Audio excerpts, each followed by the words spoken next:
Brown eyes versus blue eyes.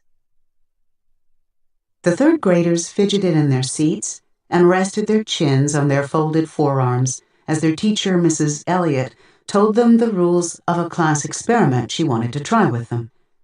This was in the farm town of Riceville, Iowa, in the late 1960s, and all of the children, the descendants of immigrants from Germany and Scotland and Ireland and Scandinavia, had roughly the same skin color as their teacher, and from afar, little by which to distinguish one from another. But after the assassination of Martin Luther King Jr. and the turmoil that followed beyond the cornfields that surrounded them, Jane Elliott decided she needed to do something out of the ordinary to teach her dominant caste students how it felt to be judged on the basis of an arbitrary physical trait, the color of their eyes. She announced to the children that they would do things differently that day.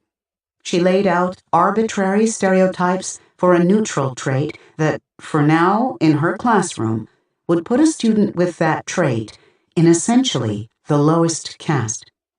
She told the children that brown-eyed people are not as good as blue-eyed people, that they are slower than blue-eyed people, not as smart as blue-eyed people, that until she said otherwise, the brown-eyed students would not be allowed to drink from the water fountain, that they had to use paper cups instead.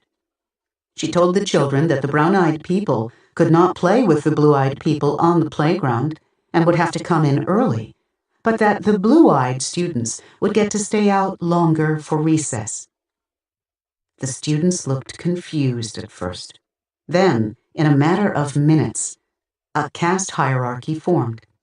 It started as soon as the teacher told the children to open their books to a certain page to begin their lesson. "Everyone ready?" Mrs. Elliott asked the class. One little girl was still turning the pages in her book to get to the right one. The teacher looked at the girl, her eyes judging and impatient. "Everyone but Laurie," Mrs. Elliott said with exasperation. "Ready, Laurie?" A blue-eyed boy interjected. "She's a brown-eyed," he said, having caught on instantly to the significance of what had never mattered for as long as he had known the girl. When lunchtime approached, the teacher told the blue-eyed children they would get to eat first and would be permitted a second helping, but the brown-eyed children weren't allowed to. They might take too much, the teacher told them. The brown-eyed children looked downcast and defeated. One boy got into a fight at recess because one of the blue-eyed boys had called him a name. "What did he call you?" the teacher asked him. "Brown eyes," the boy said, tears at the surface of those eyes. An otherwise neutral trait had been converted into a disability. The teacher later switched roles, and the blue-eyed children became the scapegoat caste, with the same caste behavior that had arisen the day before between these artificially constructed upper and lower castes.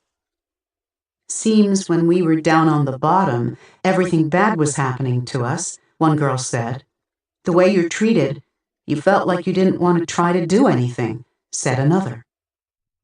Classroom performance fell for both groups of students during the few hours that they were relegated to the subordinate caste. The brown-eyed students took twice as long to finish a phonics exercise the day that they were made to feel inferior. "I watched my students become what I told them they were," she told NBC News decades later. When the brown-eyed children were put on a pedestal and made dominant, Elliott told the network she saw little wonderful brown-eyed white people become vicious, ugly, nasty, discriminating, domineering people in the space of 15 minutes.